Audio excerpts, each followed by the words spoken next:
Hello hi नमस्कार। DC नाम की ये फिल्म ठीक, अगर किसी डायरेक्टर को थोड़े पैसे देकर ये कहा जाए कि जाओ अपनी पसंद की कोई चीज आ जाए बना लाओ, तो वो जैसी फिल्म बनाएगा मुझे ये फिल्म वैसी ही लगी। अरुण मथेश्वरन ने इस फिल्म पर बहुत मेहनत की है। कहानी, मेल, screenplay, direction, costume design, उन्होंने इस फिल्म में बहुत सारे काम किए हैं। ऐसा लगता है जैसे कोई भी डिपार्टमेंट उनसे छूटा नहीं है। फिल्म की क्वालिटी कमाल की है। फिल्म देखने जाने से पहले मेरे मन में एक ख्याल था। हमने अनिरुद्ध के 2 ट्रैक सुने थे, तो जैसे एक म्यूजिक सीडी हाथ लग गई हो जिसमें वो एल्बम हो और हम उसे प्ले करके एंजॉय कर रहे हो। हम इसे बहुत प्यार, चाहत और उम्मीद के साथ सुनने का इंतजार कर रहे थे।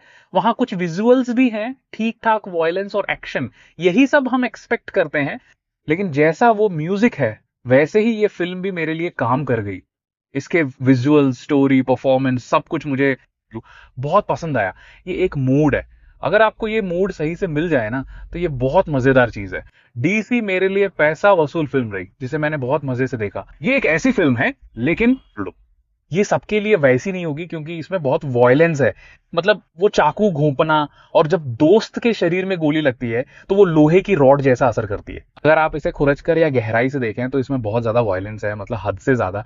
शुरू से आखिर तक कितना वॉयलेंस है ये मैं शब्दों में नहीं बता सकता।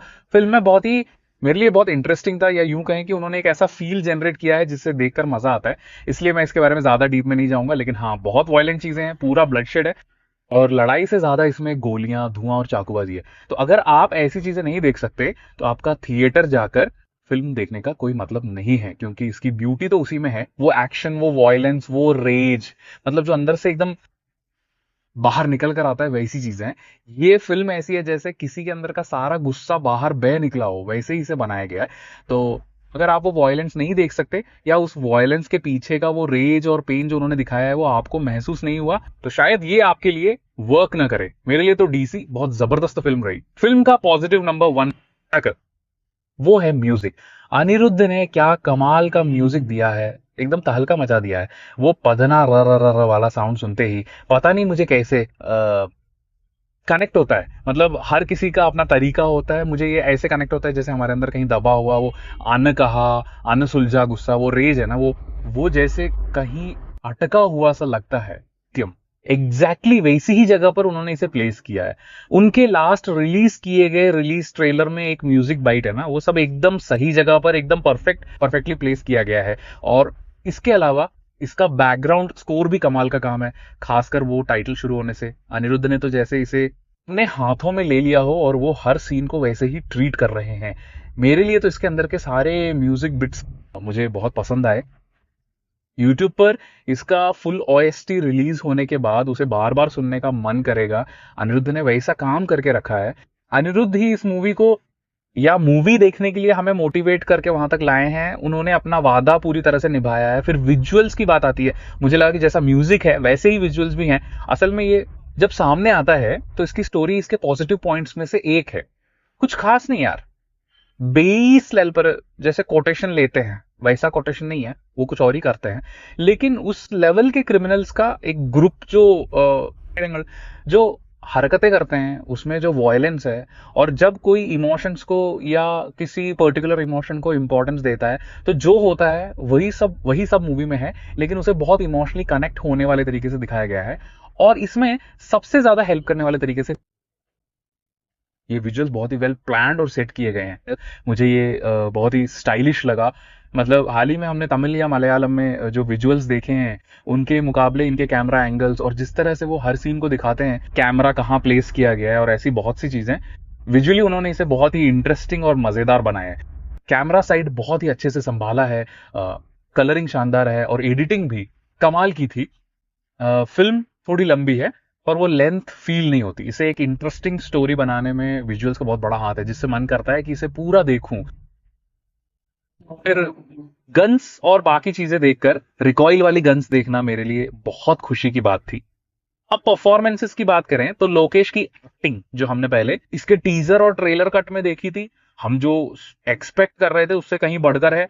भले ही बहुत ज्यादा एक्टिंग का स्कोप ना हो, पर लोकेश उस इमोशन को होल्ड करने वाले कैरेक्टर में जमे हैं। देखिए, वो बहुत ज्यादा एक्टिंग करके वैसा कुछ नहीं कर रहे, वही एक लुक, वही एक्सप्रेशन है, पर उन्हें देखकर फील होता है कि वो इतना पेन और बाकी चीजें होल्ड कर रहे हैं। शायद ये कास्टिंग और कैरेक्टर की जीत है। जब कैरेक्टर्स तय हुए तभी परफॉर्मेंस की गारंटी मिल गई थी। लोकेश ने कमाल किया है और उनके दोस्त बने लोग भी अमेजिंग था।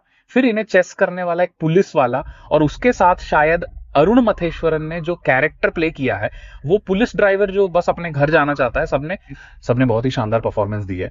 फिर हमारी हीरोइंस संजना कृष्णमूर्ति, मुझे उनकी पहली फिल्म लबर पांडु याद है, मेरे दिमाग में वही है। उसमें उन्होंने बहुत ही कमाल का काम किया था। उसके बाद परिमला एंड को नाम की एक फिल्म आई थी, उन्होंने अपनी तरफ से पूरी कोशिश की और उन्होंने वो करने की कोशिश की है। वो एक बहुत अच्छी एक्ट्रेस हैं, उन्हें अपनी डायलॉग डिलीवरी पर थोड़ा ध्यान देने की जरूरत थी। उनकी पिछली फिल्मों के मुकाबले इस फिल्म में उन्होंने बहुत ही जबरदस्त काम किया है। वामिका गब्बी, पहले मुझे लगा था कि वामिका शायद थोड़ी ओवर एक्टिंग करेंगी, मेरा मतलब है कि हमने देखा है कि ये सब अच्छी एक्ट्रेसेस हैं, लेकिन वामिका की पिछली कुछ फिल्में मुझे उतनी इंप्रेसिव नहीं लगी। उनमें एक मोनोटनी सी थी, लेकिन इसमें वो कमाल की थी। मतलब कुछ सीन्स में, जैसे जब हीरो कहता है कि आओ मैं तुम्हें सेफ जगह पहुंचा देता हूं, तो वो सेफ शब्द ही उन्हें किक करता है। उस शब्द पर, उस टाइमिंग में उनके एक्सप्रेशंस का बदलना, क्या बात है। वो सच में एक बेहतरीन एक्ट्रेस हैं। हमने उन्हें गोधा जैसी फिल्मों में देखा है, वो बहुत शानदार काम करती हैं, और उन्हें फिर से स्क्रीन पर देखना, इसी फिल्म में वामिका को बहुत ही शानदार काम किया है। मैं बार बार कह रहा हूं कि इस फिल्म में सबने, यहां तक कि लोकेश के पिता का कैरेक्टर निभाने वाले एक्टर ने भी, सबने बहुत ही कमाल की एक्टिंग की है। सबने अपनी परफॉर्मेंस बहुत ही जबरदस्त तरीके से डिलीवर की है। कोई भी यहां बस यूं ही एक्टिंग नहीं कर रहा है। इसकी असली जान इस बात में है कि क्या और कब होता है, कहानी के हर मोड़ को सही तरह से अरेंज करने में, और यहीं पर स्क्रीन प्ले और डायरेक्टर की जीत हुई है। वो टोटल वर्क, जैसे अरुण मथेश्वरन ने खुद इसके स्क्रिप्ट पर काम किया है, और भी लोग हैं, लेकिन उस पूरी टीम का एफर्ट, अगर स्क्रिप्ट इतनी मजबूत हो तो परफॉर्मेंस अपने आप ही शानदार निकल कर आती है। फिर जैसा मैंने पहले कहा, स्टोरी लाइन, कहानी काफी क्लीशेड है। मतलब अगर हम सोच कर कनेक्ट करके लिखें तो इसमें बहुत सी चीजें वैसी ही हैं जैसा हम एक्सपेक्ट करते हैं, लेकिन इसे इतने इंगेजिंग तरीके से दिखाया गया है कि जैसे हम कोई नई कहानी देख रहे हो। हमें जानना है कि आगे क्या हुआ, वो कैसे हुआ, ये हमें फिल्म से बांधे रखने के तरीके में जैसे बहुत ही वेल प्लेस्ड रखा गया है। जैसे किसी गैंगस्टर फिल्म में होता है कि दोस्त मरना चाहिए, दोस्त के मरने के बाद उसका बदला लेने जाना है, जब कोई फंस जाए तो हीरो उसके लिए कुछ भी करने को तैयार हो। ये सब हमने पहले की फिल्मों में भी देखा है, लेकिन इसे फिर से देखने का मन करता है। हमें एक बहुत ही इंगेजिंग फील मिलता है। इसका एक बड़ा कारण इमोशनल कनेक्ट है। इसमें हर इमोशन प्रॉपर तरीके से, हर कैरेक्टर किस मेंटल स्टेट से गुजर रहा है, उनका पास्ट क्या था, अभी वो किस दर्द और तकलीफ से गुजर रहे हैं। इसमें इंटरवल के वक्त मैडनेस मीट्स मैडनेस, कुछ इस तरह से लिखा आता है। वो मैडनेस हमारे वामिका और लोकेश के कैरेक्टर्स में साफ दिखती है। वामिका की मैडनेस की बात करें तो आमतौर पर फिल्मों में मैडनेस को बहुत एक्सट्रीम दिखाया जाता है, जैसे पता नहीं क्या हो गया हो, लेकिन वामिका का कैरेक्टर काफी कंट्रोल्ड है और लोकेश भी कंट्रोल्ड है। इन दोनों की मैडनेस अलग लेवल्स पर है, जैसे दो अलग स्पेसेस में हो, हम इन दोनों से एक जैसा कनेक्ट कर पाते हैं। वैसे ही इसमें हर पुलिसमैन की पर्सनल स्टोरी हमें पता चलती है।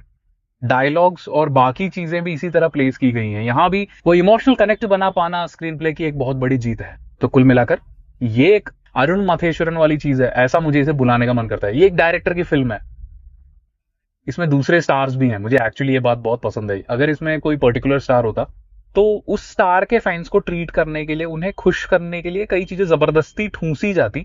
हमें कई सुपरस्टार्स की फिल्में पसंद आती हैं, पर फिर भी उनके फैंस के लिए की गई कुछ चीजों से हम सहमत नहीं हो पाते। यहां डायरेक्टर ने कमाल का काम किया है। उन्होंने इसे अपने फुल कॉन्फिडेंस के साथ बनाया है और वो स्क्रीन पर दिखता भी है। ये बहुत बढ़िया है